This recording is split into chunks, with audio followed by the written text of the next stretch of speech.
qui se trouve dans ce carton, c'est la toute dernière caméra miniature selon DJI, l'Osmo Nano. Dans la boîte, le pack d'accessoires et évidemment la caméra. Un module optique autonome qui fusionne magnétiquement avec son socle. Mais au déballage, on sent tout de suite la densité. C'est un alliage de magnésium, un choix technique pour la dissipation thermique, mais qui offre surtout un toucher froid très premium. Même impression pour le module écran. On retrouve cette froideur et cette solidité au toucher. DJI fournit l'essentiel, support pivotant, coque, câble, pendentif magnétique. Le manuel, on s'en fiche. Le pendentif magnétique, avec son cordon tressé réglable, ça inspire confiance. Le câble USB-C, c'est du 3.2, 10 gigabits seconde, c'est très bien. Le clip casquette, avec une charnière bien rigide, la coque de protection aimantée, indispensable pour encaisser les chocs. Et le support pivotant à effet ventouse, génial pour assurer vos plans en voiture.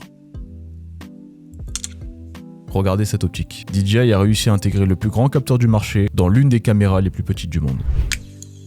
L'écran du module est parfaitement intégré, c'est une dalle OLED, on voit que la surface est très brillante, ce qui promet forcément quelques reflets en l'extérieur. Esthétiquement, c'est quasi un sans faute. Reste à voir si l'image est à la hauteur du design. Accrochons la caméra à la casquette et attaquons le gros morceau, la stabilisation. Voici les 4 modes affichés simultanément. Focalisons-nous d'abord sur l'image brute, sans aucune stabilisation. C'est très tremblant, chaque impact au sol se répercute directement à l'écran. Revenons en arrière et isolons maintenant le mode Rocksteady. Ici, l'algorithme gomme efficacement les vibrations, on obtient un mouvement fluide sans les chocs tout en conservant la sensation de vitesse. Plus poussé, nous avons l'horizon balancing et l'horizon correction. Le premier tolère une inclinaison jusqu'à 45 degrés, alors que le second verrouille l'horizon à plat, peu importe les mouvements de la caméra. Regardez la zone grisée, c'est l'image perdue avec le mode correction. Le balancing est donc un meilleur compromis pour garder un champ de vision large. Passons maintenant au collier magnétique. Réglable en longueur, ce qui est pratique, on l'enfile, on clipse la caméra et c'est parti. Premier test en course. Sans stabilisation, avec les bosses de la forêt et le mouvement du corps, l'image est totalement illisible. Mais regardez, même en activant toutes les stabilisations possibles, ça ne suffit pas. Le problème ici, ce n'est pas la caméra, mais le collier qui ballotte trop contre le torse. La solution, coller un simple adhésif pour fixer le médaillon au t-shirt et stopper le balancement. En marche avec l'adhésif à droite, c'est un peu plus fluide. Il n'y a plus d'à-coups, par contre, on voit ici la limite du mode Rocksteady. Comme le collier est collé un peu de travers, l'image penche. Ce mode ne redresse pas l'horizon, il faut donc être vigilant sur la fixation ou privilégier le mode horizon balancing. C'est en courant que la différence est flagrante. À droite avec l'adhésif, l'image est parfaite. On a supprimé toutes les secousses parasites du collier. C'est le jour et la nuit pour vos plans en vue subjective. Au prochain chapitre, je parlerai de la qualité d'image et de micro. Pour ce duel, j'utiliserai mon OnePlus 12 équipé du capteur Sony Leica 808, l'une des meilleures références du marché. Test des deux caméras avec deux micros différents, donc mon téléphone OnePlus 11, le DJI Osmo Nano en 4K 60 fps pour les deux, sans stabilisation logicielle pour les deux. Le OnePlus 11 dans ma main droite et le DJI Osmo Nano dans ma main gauche. Une voiture qui s'approche pour voir ce que ça pourrait donner en conditions de vlogging.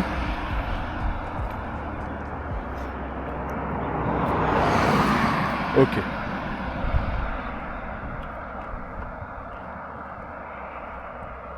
Contre-jour.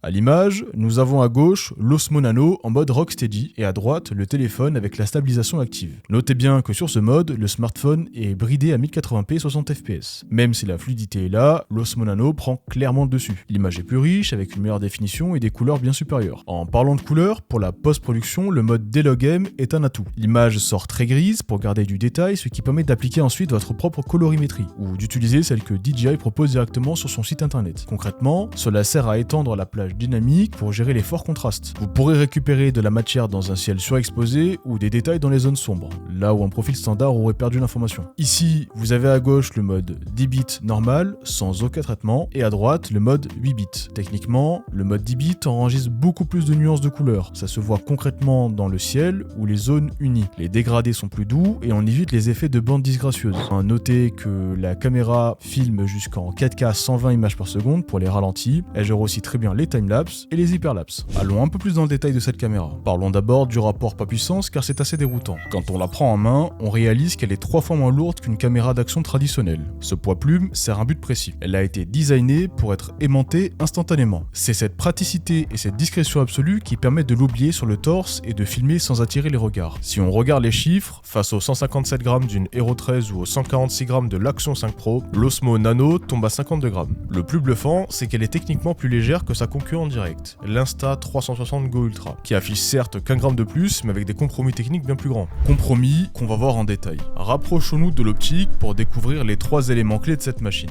D'abord, une ouverture lumineuse à f2.8. Ensuite, la protection qui est amovible. Et au cœur, ce fameux capteur de 1 sur 1,3 pouces. Pour comprendre l'importance de ce dernier chiffre, regardons la surface de captation réelle comparée au reste du marché. Tout en bas, on retrouve les capteurs de la Insta360 Go 3S et de la Go Ultra. Ils restent logiquement plus compacts pour tenir dans un corps si fin. Au milieu, on a la GoPro Hero 13, suivi du capteur principal de l'iPhone 17 pour comparer. Et tout en haut, l'Osmo Nano fait jeu égal avec sa grande sœur, la DJI Action 5 Pro. Elle offre la surface la plus vaste. Concrètement, un capteur plus grand boit plus d'images, ce qui garantit une image plus riche, surtout quand le soleil commence à se coucher. Concernant la fiabilité, DJI a récemment déployé une mise à jour majeure qui corrige les défauts de jeunesse. La gestion thermique a été revue, ce qui optimise la consommation et réduit drastiquement la chauffe par rapport à la sortie. Voici les scores d'autonomie réels en 4K 60 fps stabilisés. L'Action 5 Pro reste intouchable avec ses 115 minutes. La Hero 13 suit derrière et l'Osmo Nano tire son épingle du jeu avec ses 58 minutes. Elle distance ainsi ses concurrentes directes, la Go Ultra et la Go 3S qui peinent à dépasser les 45 minutes. Comment fait-elle alors qu'elle fait quasiment la même taille? Elle embarque